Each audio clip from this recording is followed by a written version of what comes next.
Hi, I'm Matthew Buzzy. I'm here with MSI's new Claw 8 AI Plus handheld, which has been redesigned inside and out. The new highlight edition is Intel's new Lunar Lake processors. You have a Core Ultra 7 here, means ARC graphics, 32 gigabytes of memory, and a terabyte of storage for $899. There's also a smaller 7-inch model, but here we have the 8-inch 120Hz Full HD touch display that comes on the main sort of flagship model of this new handheld. Inside, there's an 80 watt-hour battery to power your sessions a little bit longer, and the SSD is now accessible. You don't have to remove the cooling if you want to go in and change it yourself. It's a little easier to get at it once you get to the interior of the device.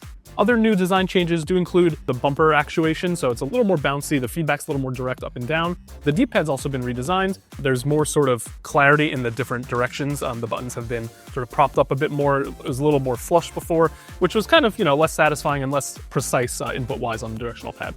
Even with this 8-inch screen, I feel pretty comfortable to hold. I mean, it's bigger than some devices, right? You kind of notice that right away.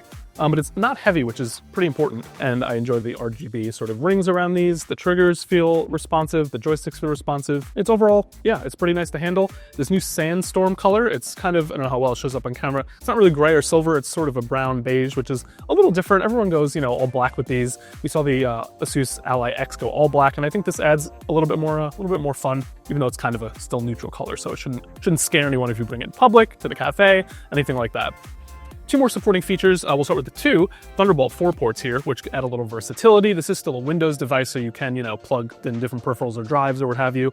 And then the game page, the software has been redesigned, just more clear, able to flip through your library with a little more ease, which is big for these sort of handheld devices that are mimicking the Windows experience, but need to be able to be controlled with a joystick or touch input. So we'll check back with a full review, but for now, these are on store shelves as of today.